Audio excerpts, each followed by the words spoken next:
Hello, everyone. Welcome back to Bible and Archaeology Live, a Friday free-for-all here together and in person. For the first time doing one of these, I think this is going to be a fun way to do this. We're no longer separated and facilitated by Zoom. We're here with you live and with each other live. So I'm looking forward to this and seeing where this goes with the questions that we have today. But Bob, how are you feeling about the live today? It's a new studio here on the campus of the University of Iowa. I'm very excited about it. I think this is going to be fun. It'll be nice. It'll be nice to actually laugh with you and see these reactions live instead of through the screen. So it'll be good to have the audience here with us and to answer some of these questions. I see we've already got a bunch of questions in the queue. Yes. We've got some questions in from Patreon. We've got a full list of questions. Yeah. So if this is your first time with us, thank you for showing up. Thank you for coming live. If you're listening on repeat and you're thinking, I didn't know you did lives, we do lives. The first Friday of every month, we take an hour to come and answer questions here, as Bob mentioned, some of which that have been sent in advance. Patreon is a way that you can do this. If you join us on Patreon, you can submit questions that you know will either be answered during a live like this or potentially during a regular episode. If you're here live and you want to ask a question, you're always free to put a question down in the comments that we might get to. If you see, like JC, he's already put a couple questions in with a little bit of money behind it, we'll come to those questions. So JC, we will be coming to your questions here at the beginning. But a little bit more housekeeping as we talk here, as Bob said. We've got a new setup here, so if there's any issues, leave them in the comments. Let us know. We can adjust that as we go. Another thing we wanted to mention is you may have seen this last week some slight name changes across the socials. We were spread across a couple different names, so we've unified all of those names. Nothing should have changed. You should still be able to find us everywhere that you found us before, but now at one name, Bible and Ark. So if you're looking for us anywhere, if you start typing in Bible and Ark, you're going to find us on Instagram, on Patreon, here on YouTube. So hopefully making it a little bit easier for you to find us and all of this material, and maybe easier for you to share us with your friends if you're so inclined in passing this material along. With all that being said, Bob, let's jump on to JC's questions here. And JC, I see you sent a couple questions in that we're going to kind of tackle together because I think you had these in mind as one question. JC's questions are talking about Jeremiah 8:7. And why does Jeremiah 8:7 use uncommon Semitic words for birds while the Peshitta uses more common words? And so talking about the word for goose or crane and differences there between the Hebrew text and the Peshitta. What is the motivation scribes might have had for using less common words? Would a common Hebrew speaker have understood these? And do we know if biblical Hebrew was ever actually spoken? Or is it likely to have been a drastically pared down scribal lexicon? So I think in answering this, it helps to kind of have the whole question on the table. And if we start with Jeremiah and then work towards that common, uncommon, and spoken aspect. Sure. So this is a great question. JC always has great questions. He's clearly, they are clearly incredibly knowledgeable about the Semitic language. And so I would love to have them in class with us, to talk about these things. But anyways, great questions. To answer the question about the animals, and this is Jeremiah 8:7, and it's talking about these animals, right? The stork in the heaven knows her time also, and then it lists these animals, right? Are they talking about a stork? Are they talking about a turtle dove? Are they talking about a swallow, a crane? And the idea is they know the time of their coming, but my people Israel don't know the ordinance of the Lord. So that's the gist of the verse. And the question is, why are they choosing the specific Hebrew words that they're choosing to describe these animals? And the question is that, first of all, are these animals, is it talking about a stork, a turtle dove, a swallow, a crane, right? I think that's right. I know that when we look over in the Septuagint and we look over here, we're pretty sure that this is a stork, right? For Hasidah, right? For the stork. It looks like a transliteration, Asidah, so it looks like the Septuagint is not quite sure what this is, so they just bring it across. But for the turtle dove, for the swallow, and for the crane, the one that they have there is agur. It might be an ostrich. So it could be, the small sparrow, it could be an ostrich. The point here is we're not sure if these were uncommon words. Yes. So, JC, a part of your question was Right. why use uncommon words, which if we're looking through, I think if you're just looking through where is this represented in the texts, Right. sometimes it can come to the position where scholars will talk about words as uncommon. The context of that being tagged uncommon, though, usually means within the context of the literature that we have. Right. Does that mean it's uncommon for all of the context of the literature that Correct. we don't have? Correct. And your question of was this spoken or not? Right. And so uncommon, potentially uncommon in the texts we have preserved. Right. Does that mean uncommon wholesale? Elsewhere. And this is why it's important to check like the Brown Driver Brig, the BDB. BDB and the halot. halot and these. If you look up at the beginning of these definitions, it'll often give you, it'll tell you this is a hapax, right? And what a hapax legomena is a word that only appears in the biblical canon once. And so the example I always give is if you have a word like plore, let's make up a word, plore, and it only appears one time, and I ate a plore, and that's the only time, you have no context, you have no idea, you have no way to compare it to something else. But if it appears more than once, and I ate a plore, and then you have another place where it says, and I ate an apple, an orange, a plore, a grape, and you go, oh, okay, this plore is probably a fruit. Yeah. Okay, so you have better context the more at times a word appears in the text. So because some of these words appear more than once and they appear to be in lists of birds, and the question is these are probably birds. It's also poetry. Now the thing we need to remember about poetry is that poets try typically to use words that are less frequent. They're trying to be clever. They're trying to be creative. Sometimes we in English try to rhyme. Hebrew poets try to use alliteration, right? So they're trying to use certain letters, combinations of consonants that are alliterative.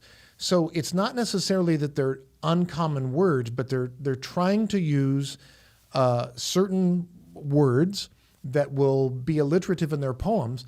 There's also this knack in Hebrew poetry to try to find the most exotic animals. So if you go back and look at Job, and he takes Job on this tour of the universe, and he's basically God standing up and saying, "Stop complaining. Where were you? Where were you when I created this stuff?"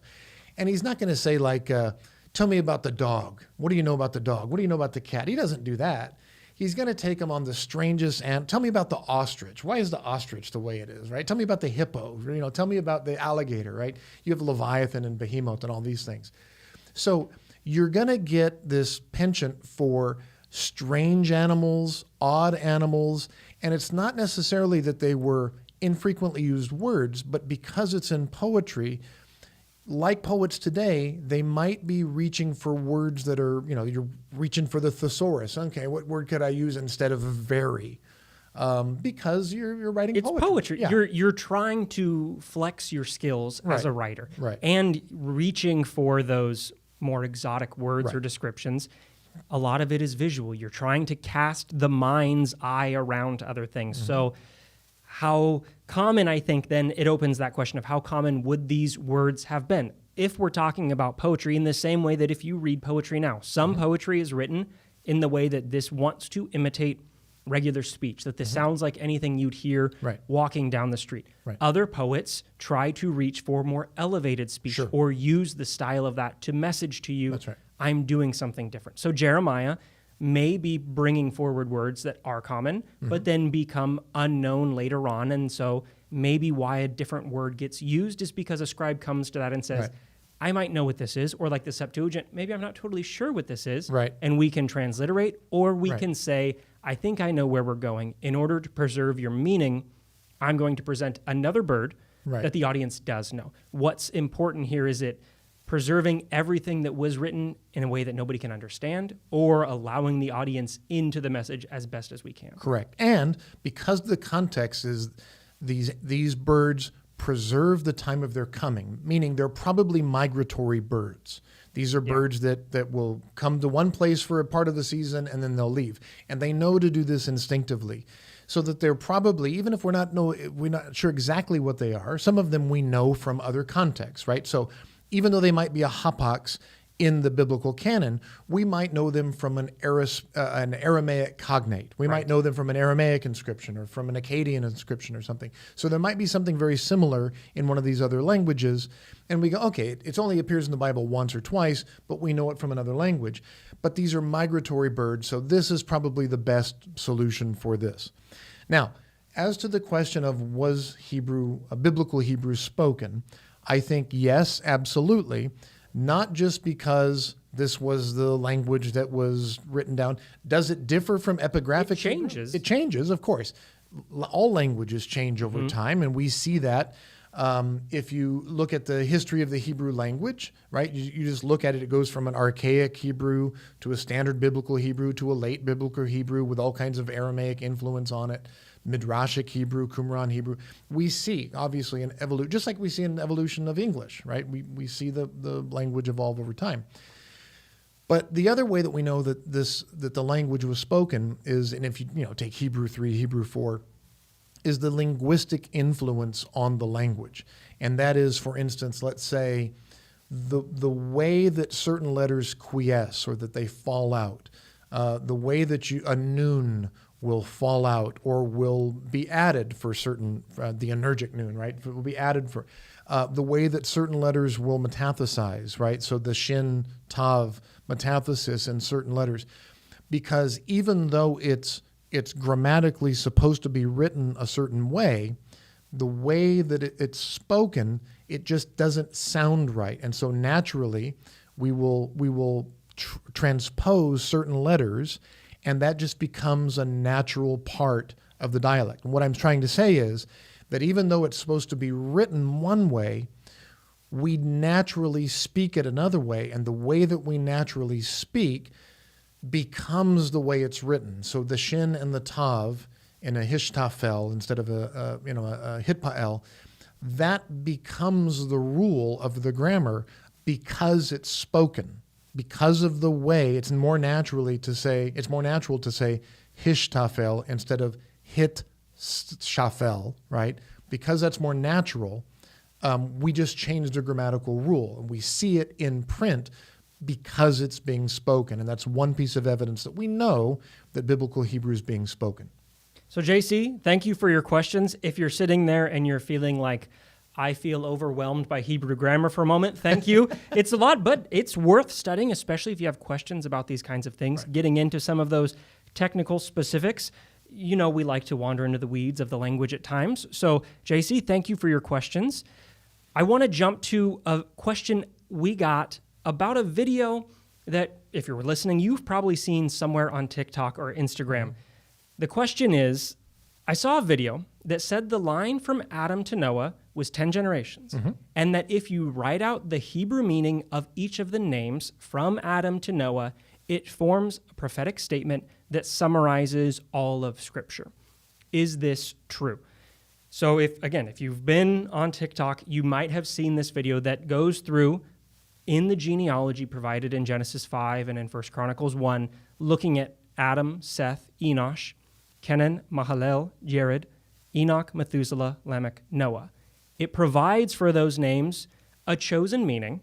And again, chosen because we're still talking about language here. You're choosing definitions out of many. Right. And it says the smoothed out phrase is, man is appointed mortal sorrow, but the blessed God shall come down teaching that his death shall bring the despairing comfort rest. So for this interpretation, it's saying, summarizing all of Scripture to point to Jesus and saying if we look at the first 10 generations and we do a quick translation, look at this nice summary that we get.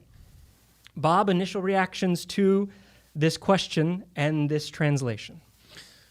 What's that movie where the Lewis Black plays anger and he just blows his top? They have all the different emotions. Inside Out, and Lewis Black, the comedian, he just plays anger and he just gets, and you can see it coming. Okay. That's how I feel about this. I haven't seen this video. Oh, it's everywhere. Really? This is a very So the argument, I just want to summarize the argument. The argument is that if you take the first 10 names of the genealogy, yes, and you translate them, you find the Hebrew translation of them, that those 10 translations of those names form a summary, message. nice summary sentence of Jesus. Point to Jesus. Prophesying Yes. Jesus. And they require some smoothing, some filling to get in between of course things. it does. Of course it does. Because the answer to that is no. The answer is and no. Let me tell you what I do with my kids at home. When they ask me the same question over and over, I say, look right here. No. And then they ask again, and I say, no, absolutely not, no. And of course, it's because of these creative translations.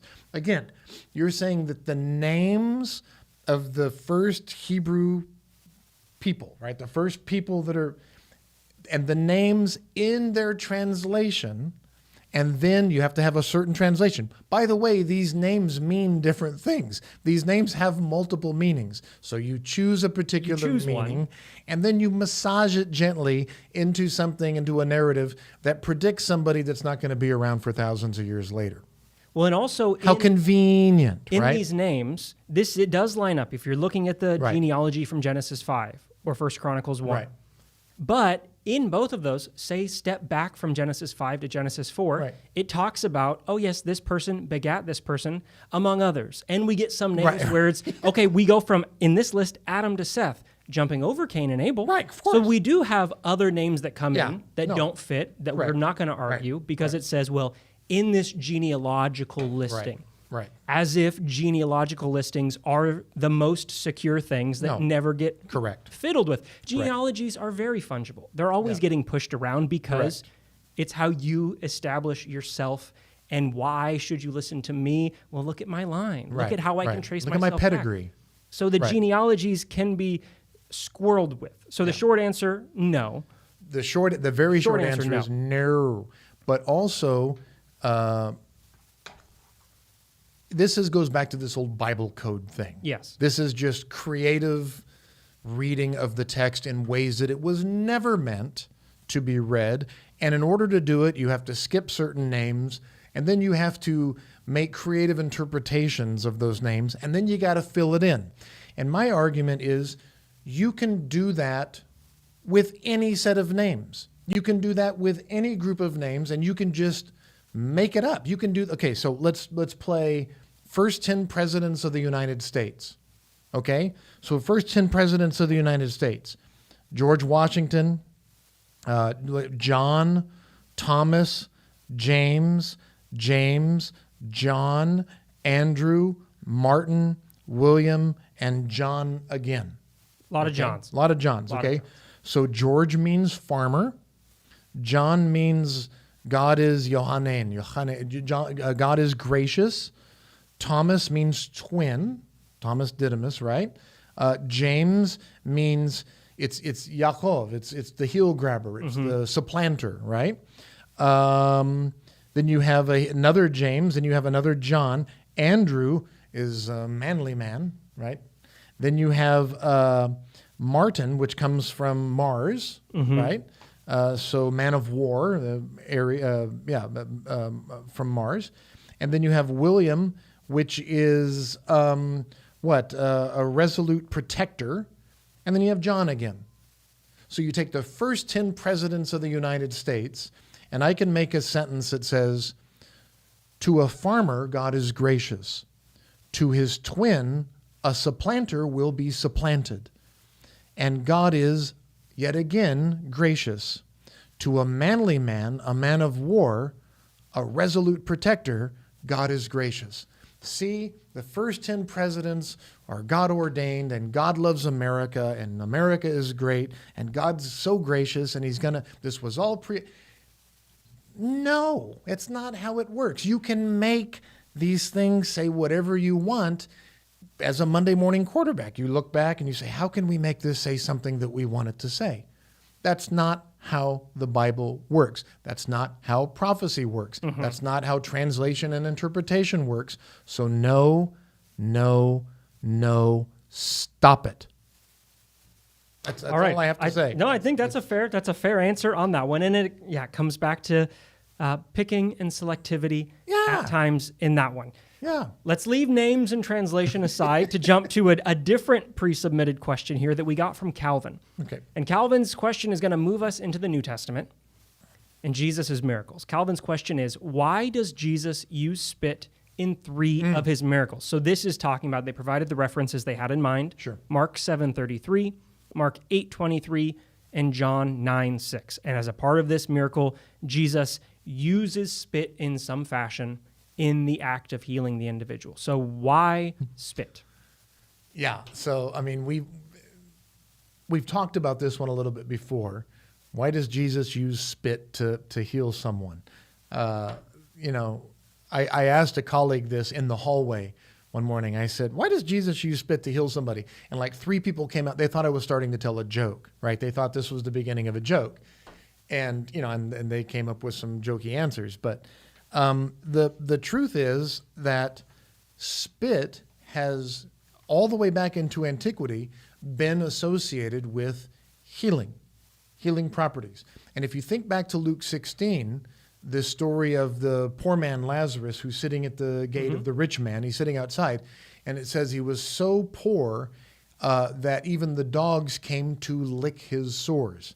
And I was taught this always growing up, that they used to let the dogs lick the sores of the wounded because the saliva, the licking of that's why dogs lick their wounds, right?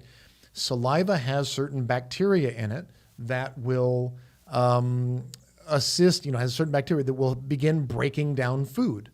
And that means also killing certain bacteria. It's not just the Bible that talks about dogs' saliva. If you look back at Pliny the Elder, who wrote Natural History, right? He actually talks about in Natural History, chapter 28 especially, that ophthalmia, right? You can cure that with the spit of a fasting person. So somebody who's been fasting. So you don't have not just any spit. Yeah, not but all it's got to spit is be equal. it's got to be pure spit. No food particles in it. That he says spit also helps with bloodshot eyes, a disturbed mind, right? That it helps with boils, leprosy, a crick in the neck. This one was fun. You can fix your crick in the neck by putting spit behind each of your knees. Okay, I've seen more absurd ideas on the television today late at night, and poison bites, snake bites, things like that. So you have Pliny the Elder, who wrote Natural History, talking about the power of saliva in antiquity. And who knows, who's to say that Jesus isn't just playing along with this idea? By the way, maybe there's no water around, so he's like, okay, I got to make some kind of mud patties. So he uses the free water from his mouth. But he's basically playing into the notion that this saliva has some medicinal power known to the Hellenistic world. So we'll use this. That's I think the best answer. Yeah. They knew that saliva had some healing property. And this is one of those moments where if you're trying to read through things and you have questions, turning to some of that external literature can suddenly become very helpful because this stuff isn't happening in a bubble. It's Right. not happening all on its own. And Right. so is Jesus using something they might expect, and then you're getting a turn in that because, hey, you've heard that this gets used Right. in some medicinal ways, but see the extent to which it is, or see the special way I can do this. That is it taking and adapting something to become unique. It's something we see in other literature too. So it's not just that, my initial feeling of this always is reading through these is like, you can't use something else. Like it's gotta be, you gotta spit in it and then rub it in the guy's eyes. Like there's a bit of me that is always the reaction of disgust to it, of like, Yeah. it's not the end result. You go, well, they're happy because look, they're healed. And you're like, yeah, but in the one case, the guy doesn't even ask. You just walk up, you spit, you slap it in his eyes and you say, go wash it off. And we've talked about that story before where it is, okay, how are other individuals being brought into this story? Right. How engaged are they? Is this dealing with them in specific ways? So Jesus uses spit, yes. Yeah. Possibly connected to other ideas of healing, maybe trying to do his own thing within that.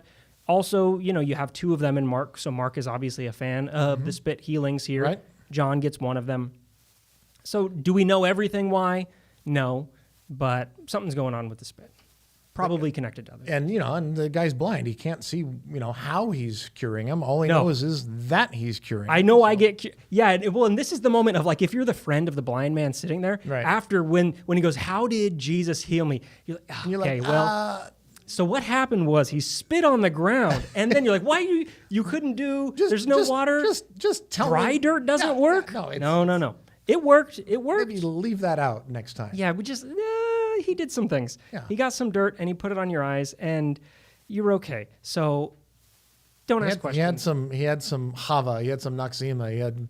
He made it here, and then he had some. He went to the guy down here, and he had some Neosporin. Neosporin. He had a bottle of Neosporin, and he put some dirt, and he's Jesus, and that cleared your. Neosporin doesn't typically cure blindness, so it's the power of Jesus. Power of Jesus plus Neosporin, and then he holds it up and he makes an ad. No, it was a known remedy, and we have it in Pliny. So yeah. Okay. All right. Thank you, Calvin, for your question. We have a question here in the chat from Evergreen. I'm not sure if this channel proposed that Revelation was psychologically or physiologically taxing on prophets. If so, could we provide supporting verses? I don't know that we've talked about it being physiologically taxing on prophets before, so I wouldn't have any supporting verses. Off the top of my head, was Revelation physiologically taxing on prophets? I know that they beat the crap out of Jeremiah. I mean, if you ask Jeremiah, the weeping prophet. Yeah, is it? Well, and then the question, if we're going to go with that one, is it the act of getting the revelation or the result of saying the thing and the treatment that you get after? Correct. And the question of revelation, if you're taking these journeys, if you're going up into heaven, it gets connected in later. This feels like one of those things where later on, the burden of this does become a part of. You see the monks who are ascetic monks and living off in a part of the way you can prepare yourself for the revelation, and the result of it is that fatigue that's on you. But as far as biblical support for that, No, I mean, the other question is, and how do you compare it for something we have for which we have no visual medium, right? Yeah. Is it like Baby Yoda when he uses the Force, and then as soon as he's done saving whoever, he just passes out because he's exerted all of his force? Jesus, the Bible says, Jesus could feel the power go out of him, even if he's not doing it, when the woman touches his. So is it something like that where when you're using your power or when you're receiving a revelation that that you're now pronouncing this when Balaam's giving his oracles, right? When he's done, does he then be like, oh, I'm exhausted because we do have these stories in the Hebrew Bible early on, right? The prophets did go into an ecstatic. We have differences as far as what does prophecy look like. The writing prophets versus these ecstatic prophets. Saul, right? Is Saul also among the prophets, right? You have this, if they did go into an ecstatic experience, that when they came out of that, perhaps you could argue, okay, they need some downtime out of that to come back up into that. I would have to go look. So the answer is I'd have to go look. Off the top of my head, I'm going through. Ezekiel acted out some of. I mean, he's a street performer, right? Ezekiel's cutting off his hair and burning it and throwing it to the wind. And one would hope that he would go take a rest after this, and he wasn't just doing this full time. That would be exhausting, right? Isaiah, when he's talking about burning coals, my lips burned, and the bitter scrolls and this stuff, would he need some downtime after that? I would have to go look and to see. Maybe someone listening today, maybe somebody watching can think of one and can put it into the comments either right now or after. But this would be good. It feels like this is a part of the idea of the prophet and revelation that has become expanded, especially in representations of the prophet or prophecy in movies and things where in order to see that something's happened, we need to have the visual, that something has taken place, which is also shifting the burden of how is power coming in, where is the power residing, how are things coming through. So yeah, I agree. I don't know. But it does feel like it starts to move the focus more to the individual, which may not be the real intention of what the prophet's role is supposed to be. Correct. And I teach a course called Mythology of Otherworldly Journeys, where in which we begin looking at shamanism. We look at the concept of shamanism as a mediator, right? As someone who's trying to mediate to the person who feels ill, what's going on in the spirit world. So this is the person who's trying, and a lot of times they're not doing that through the spoken word, if they're doing it through a dance or through a performance. But what they have to do is communicate what's going on in the spiritual world to this individual. And so there is a performance, and then when that performance is over, this person's exhausted because they've had to live or embody that evil or that malady that's in the spiritual world for this individual. So they're taking on that, right? So when you become a medium or when you become some kind of intermediary between this bad thing and this person who's trying to find out what they need to do to get better, a lot of times that individual, whether it's a prophet or a shaman or whatever, can be an exhausting thing. Let me look into this and see. That would be a good... Well, and it also opens the door of, when you're thinking of modern contexts of this, that the performative part in places where people are thinking, is this real or is this a con? Is this person playing a game? Normally, if you're seeing this in a TV show, I just think of this episode from Dairy Girls where there's a medium that's talking to someone and then the spirit leaves and he does the, and then you turn around and, well, you can pay more to come back next week and I can give you more. So sometimes that is then the past, the hallmark of, yep, here's my proof that I can really do this thing because see how tired I was, it took it out of me. So that gets, I think, connected a lot with the imagery of what some people expect. So yeah, look into Saul. We can think about that. If we find anything worthwhile, if we find anything that we feel might be helpful, we might be able to bring that back for a future episode.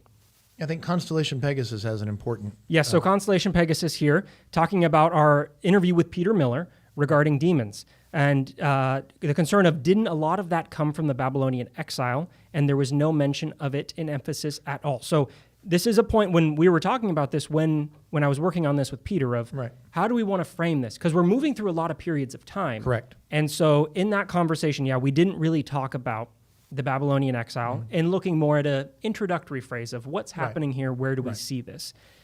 I am talking with Peter about what it might look like to come back and expand some of this to get into some more specifics.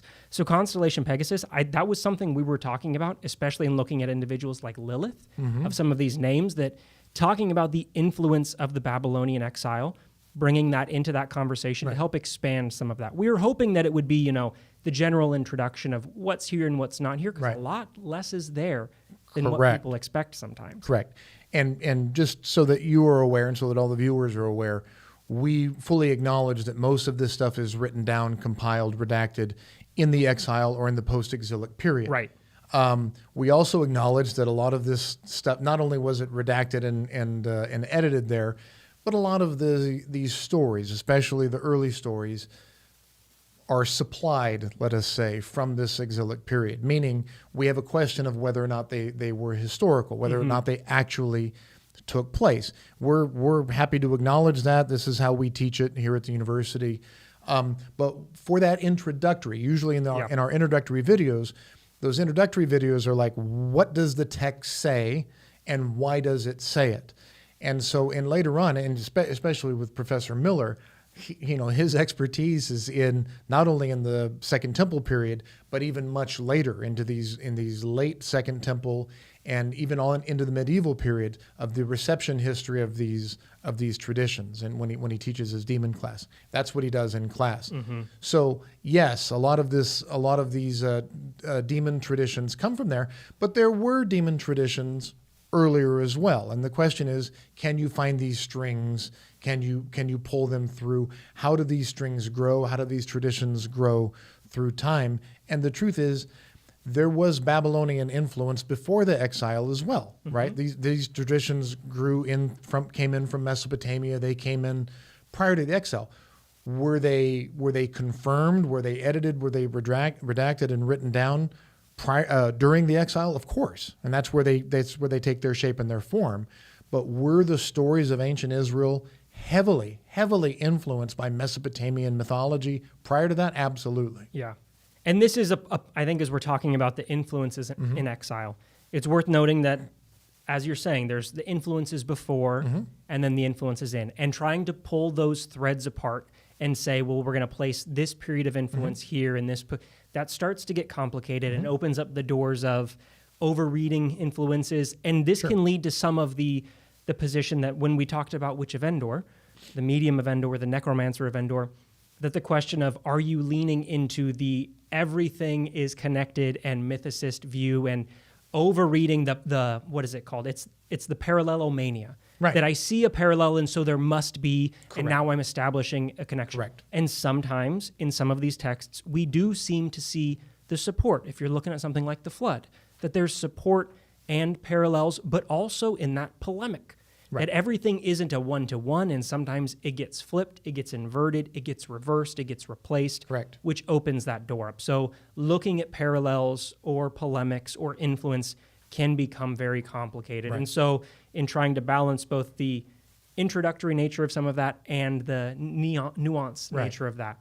But Constellation Pegasus, thanks for mentioning that, because I can bring that up with Peter as Yeah. we talk about what this might Have him look back. like for the next one, to say, Right. we've got a listener who's interested in some more specifics out of this. I'd also say that as we're looking at our Patreon and what might happen there, these very niche type of materials where if you're like, I'm a core member that I'm really interested in getting into the weeds in what the Right. grammar might look like or some of these things, that's material that we're thinking about diving into deeper there so that we can balance between what might, if you're getting started and I have a general question or I'm moving my way there, but maybe I'm not fully in of like going that deep. I'm not quite there yet, that we can serve all the audience in the way Right. that feels best. Yeah, talk more about that, because we've had this question come up.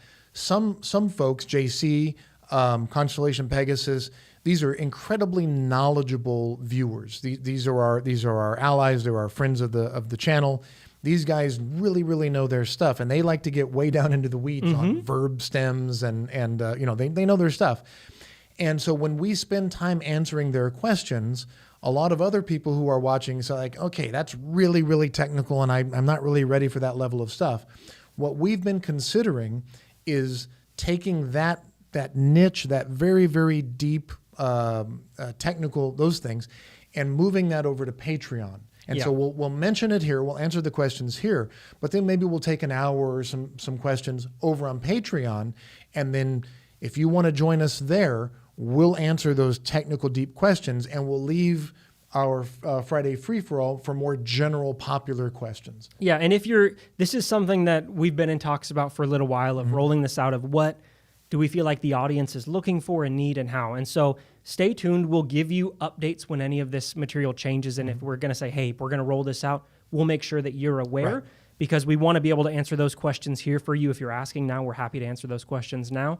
But knowing sometimes maybe we're giving an answer that's shorter here because we also have the people that are asking other questions too that trying to balance things out. So stay tuned. You'll get any updates. If anything changes, we'll be sure to let you know here and on our socials so that you can see how that update might be coming across. Bob, I want to jump to another one of these Patreon questions. This one comes in from Trenton. Okay. And their question, kind of conveniently jumping back into the idea of our first question with genealogies, who was Cain's wife? And they were saying they were reading through, and it's one of those, I'm familiar with the story. In my mind, Right. I'm thinking, as someone who was in this position myself, and you were too, you're used to a certain version of the story, Right. and you see this in Sunday school, you hear this growing up, Right. and then one day you go, wait a minute, Cain got sent out, and then Cain is having children, and who is Cain's wife? Where Right. did this wife of Cain come from? Because as far as we read, we have Adam and Eve, Right. and then we have Cain and Abel, Right. and then Cain runs off and Cain's having kids. Where does Cain's wife come from? Yeah. It's a great question. It's a question that I was asking at a very young age. Where, who is Mrs. Cain? And I've always, been told, well, God made other people as well. Adam and Eve had other people. These had to have been sisters. And it was, I was like, isn't that incest? Yeah, but incest was okay early on. Okay. And so then I was just like, don't ask that question. Just the people had to come from somewhere. And so they all married their sisters. And then after a while, you didn't do that anymore. And so that was the answer. It's not in the Bible, right? It doesn't say who he We're not married. told. It just said he married someone. Just Cain knew his wife and conceived and bore Enoch. Correct. And so these are the stories. And as you've heard us say on this channel many times, when you get down into the later Second Temple period, you have these apocryphal stories, pseudo-epigraphical stories that are essentially the plot hole fillers, right? Right. So this is Rogue One. So if you've heard us use this analogy before, you have Star Wars, the original 3, you have the prequels, which are given the backstory, right? But then you have to come in and fill these plot holes. Like, why was the Death Star so easy to blow up with one shot from the outside? So then they make Rogue One and says, no. It was on purpose. It was designed that way because he was actually being forced to build it. And so he sent the plans to them and blah, blah, blah. I mean, to pause and interrupt, just as a personal note, Rogue One is, out of all the new Star Wars movies, it's definitely the best one. Yes, absolutely. Because it ends the way it's supposed to, where Correct. it ends, they're all dead because they don't all get to escape. I'm sorry for interrupting, but just in case you're wondering where we stand on this. It's a true heroic tragedy. Rogue One is the best of the new. They sacrifice their lives and they all die. They all die. But they get the plans off to... It's also got the best closing scene ever where Vader comes through. Okay, so anyways, that's filling a plot hole. Why was the Death Star... These pseudepigraphical texts, Jubilees and Enoch, and these stories are coming in, and they're basically designed to rewrite, or some people argue are just new versions of the Pentateuch, right? They're designed to fill these plot holes. And one of the plot holes is, who was Cain's wife? And so in Jubilees, the sister, Cain's sister, the daughter of Adam and Eve, is named Awan, right? So that she has a name, and Cain marries her. Philo actually comes along and says the name is Noava, right? So she gets a name. In the Islamic tradition, she has a name Alsama, right? So you have this great story that Cain was born with a twin sister, and Abel was born with a twin sister, and Adam wanted them, to start moving away from incest to marry each other's twin sister. And Abel was fine with this, but Cain didn't like this. Cain wanted to marry his own twin sister. So how were they going to settle this? They were going to offer sacrifices to God. And Cain said, we're going to cross-marry like Dad says. Abel says, we're going to cross-marry like Dad says. Cain says, no, we're not. Abel offers his sacrifice and the Lord receives it. Cain offers his sacrifice and the Lord rejects it. Remember, because the Bible never says. We don't get why they're offering sacrifices. We don't get why one is rejected. Why God rejects it. But the story here is they're taking two stories and filling the hole, right? Filling lots of holes in this. Yeah, right. So they're saying, oh, this is also the reason why God rejects a sacrifice. Mm-hmm. He's basically saying, I want you to marry Abel's sister, and Abel's going to marry your sister. Cain can't have it. He kills Abel, and then he marries the sister. This is where the wife comes from, and then they take off. So this is also the origin of Game of Thrones, in case you're wondering. Right. No, where the twin marriage, we've got that coming in here. Correct. Strong. So these stories are written to answer the questions that people have been asking literally for 2,500 years. They're asking them just like we are. You have the same approach to the text. It sparks the same question. And they have it in the Jewish tradition. They have it in the Hellenistic Jewish tradition. They have it in the Islamic tradition. They've been asking these questions for a couple thousand years. And so as new versions of these texts have been written, they supply the names. And this is where we learn the name of Mrs. Job. This is where we learn the name. All of these people who are unnamed receive their names. They're the backstories, they're the plot hole fillers, but that's where we learn Cain's wife. And the answer is Adam and Eve had more kids, a daughter, and that's who they married. And I think it's also worth noting that in this case, like in many other cases, we're not told the names of daughters that are born. Right. That there is, and other children are born to them, unnamed individuals. And frequently in those unnamed individuals are daughters.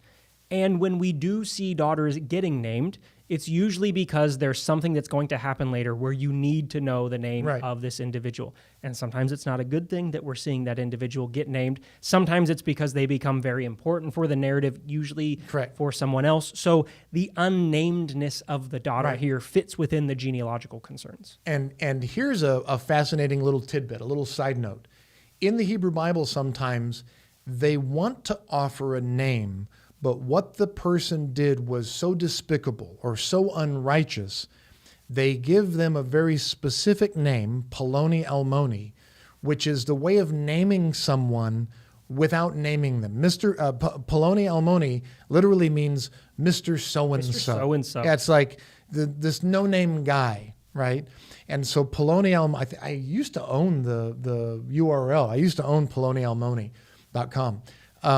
But Poloni Almoni is a way that you can say, this guy, right? This dude that we're not, he who shall not be named. We don't say this guy's name, but here's his name because he did something that was so bad. And where we see it is in Ruth, where this guy is supposed to redeem Ruth, but when he finds out that Ruth exists, he's like, oh wait, I don't want to do this. I'm going to lose it all to this child.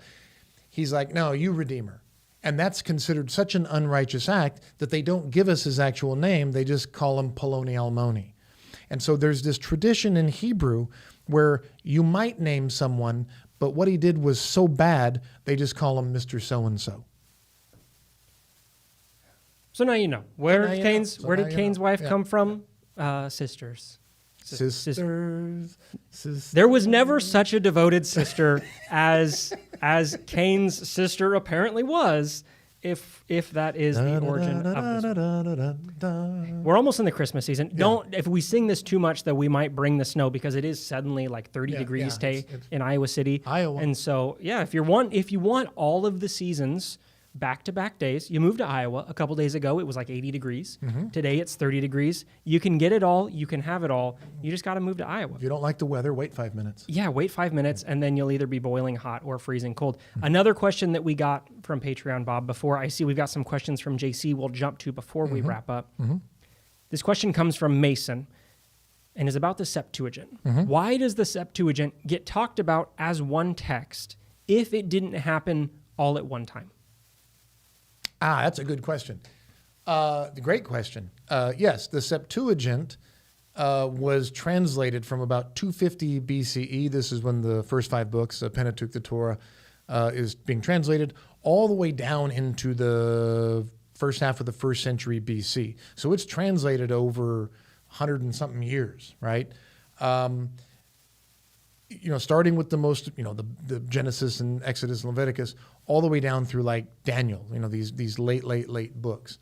And yet it's talked about as if it's a singular translation because, as a colleague said, it has the greatest PR story. It has the greatest marketing in the history of ancient literature. And this is the letter of Aristeas, right?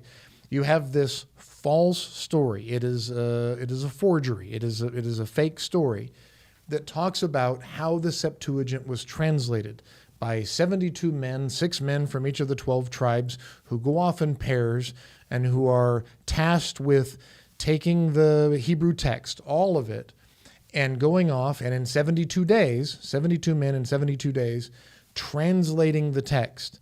And they each come back, and in the ancient form of peer review, they hand in their work, 36 copies, right, each in pairs, 72 people.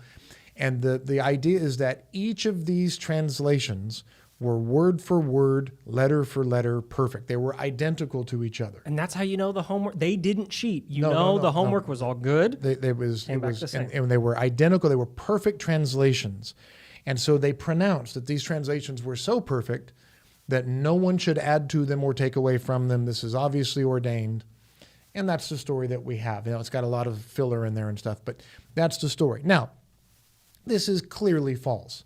Anybody who's ever held a Hebrew version of the Bible next to a Greek version of the Bible, the Septuagint, knows that sometimes they're adding things to it, sometimes they're just skipping verses altogether, sometimes they're rearranging the verses, sometimes they completely mistranslate it.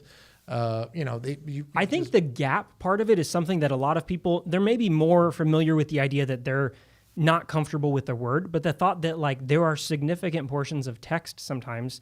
Take a famous story like David and Goliath, where the Masoretic tradition, the Hebrew tradition, has significantly more material than we get in the Septuagint. So sometimes the Septuagint just has what seem to be large gaps in between those. Yeah, no, in Septuagintal studies, you realize, either they didn't, sometimes they didn't know all the words. As we saw earlier when we were talking about the storks today, they didn't know what this word was, so they just transliterated it. They took the sounds of the Hebrew word and they made a Greek word out of those sounds, and they're like, here's this word.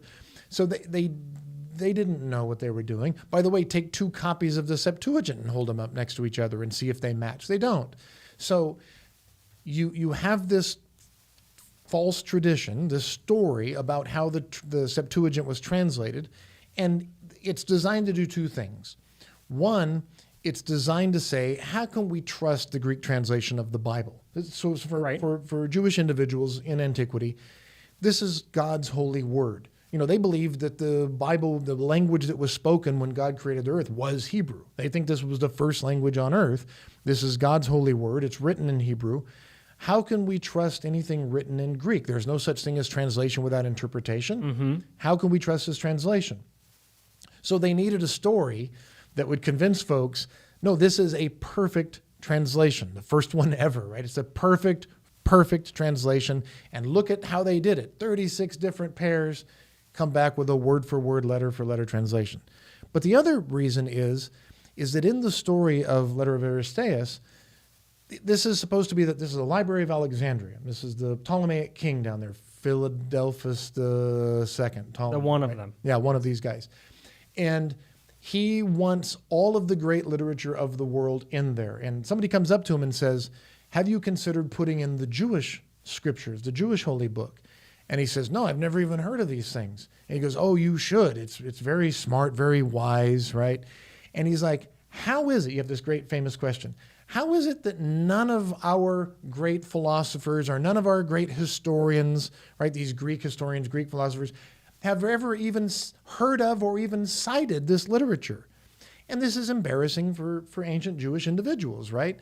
He's the God of the universe. He created everything in the world, right? It's the Mosaic law. It's the most important thing on earth.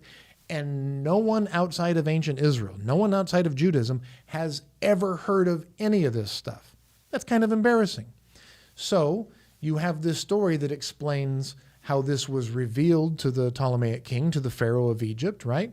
And why they translate it. And then when they're done translating it, the king is so blown away. Such wisdom has never been, this is incredible. Make sure this gets put into the Library of Alexandria. So it's accomplishing two things. One, it's convincing Jews that this is a perfect translation and you should trust the Septuagint.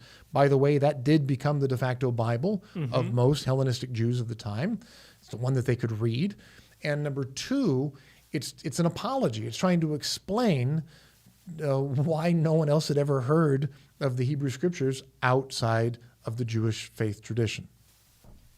I think that's a very robust and hopefully helpful question.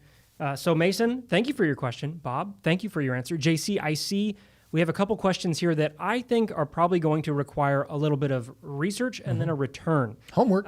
So JC, I see your questions here about the connection between the crocuses and sparrows, their frequent depictions, and then also some of this being connected to crosses. So JC, rather than giving you an answer here that I think on my mind, I mean, the immediate thing that comes to mind is, I know because we've looked at some of this before, is I do remember seeing some things from a scientific perspective where people are still interested in this, like just from I don't remember what the word for studies of birds is, but that sparrows and crocuses show up together and are connected to each other, that there is a connection between eating that and the color of their plumage. And so that this is something that they seem to have figured out as far as, well, that can help me mate and have my line continue on. And so this might be one of those things where we see a connection that happens because of this that might develop a tradition, but also has a very natural connection as well. Right. No, and that's something that they believed in antiquity. Yeah. And can what you eat help your skin or the keratin? Eat your carrots and it's going to improve your eyesight, because we're definitely not using radar over here in England during World War II. We're just eating a lot of carrots. I also see that there was a question from Aramgard. Is that what it says? Aramgard, about halfway up, that we didn't get to, that we need to do our homework on, and we need to present next time. Yeah. So apologies for that. We're going to get back to that one as well, and we'll put that in our next free-for-all. Yes, so Aramgard and JC, I'd say stay tuned. Next week, thank you for adding that in the follow-up too, and thanks for noting that, Bob. Yeah, sure. So next month, in beginning of December, we'll be back with another live. If we find anything that feels so significant that we need to put in, as always, those can always become full episodes. If you have a question, if you're watching this on repeat, if you're listening to this on Spotify or on Apple Podcasts, and you're thinking, I have a question, there's lots of ways you can send us questions between now and then. On the one hand, we've got our email down in the description, Bible-Archaeology@uiowa.edu. You're always free to email in a question. You can leave a question in the comments here, or you can join us on Patreon and send your question in there. All of those links are down in the description of wherever you're finding us. So you can also find us at Bible and Arc on all the platforms if you're looking for us there on Instagram or on Patreon. We're happy to have you along. We're happy for all of you that were able to join us here live today. Thank you for tuning in. We look forward to hopefully seeing you at Alive next month. But until then, we'll have regular podcast episodes for you every Friday between now and then. So stay tuned because we have some really good stuff coming for you in November. But for today, Bob, I think that's great. For all of us here at Bible and Archaeology, on behalf of Bob, I'm Jordan Jones. Thank you for tuning in, and we look forward to seeing you next week.